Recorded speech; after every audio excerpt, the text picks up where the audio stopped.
been 100 years since Ireland's fight for independence began with the 1916 Easter Rising. And we know you guys like quirky and interesting history, so welcome to our sideways swipe on the Easter Rising.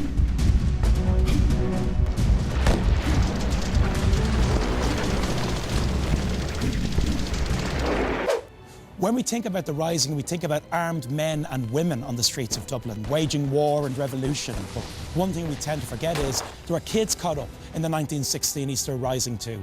And when we think about the fighting kids of 1916, this is the lady we think about, Countess Markievicz. Markievicz was a founding member of na Fianna Éireann, the Republican Boy Scouts, and they trained young teenage boys in first aid, delivering messages and military drill.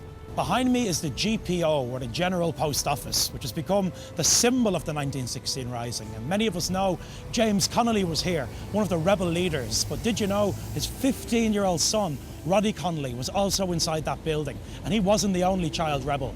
There were many kids fighting in the Rising, and sadly, they didn't all make it. Sean Healy, a member of the Fianna, he was 14 years old. Charles Darcy from the Irish Citizen Army, only 15 years old. They both died on the streets of Dublin. But while some kids were fighting in the 1916 Rising, others were taking advantage of it. Like on the first day of the Rising, when Lawrence's toy shop on O'Connell Street was emptied by looters. They took toys, fireworks, and everything they could get. And when they were finished there, they made their way across the street to Noblet's sweet shop and emptied it too. Looting on O'Connell Street was a real problem during the Rising. One of the real tragedies of the Rising is that children were so involved in it. Some fought in the rebellion, some took advantage of it, but several dozen innocent young children lost their lives too. Don't forget to check out the next episode of our Sideways Swipe on the Easter Rebellion. We're going to be looking at the bullets of the 1916 Rising.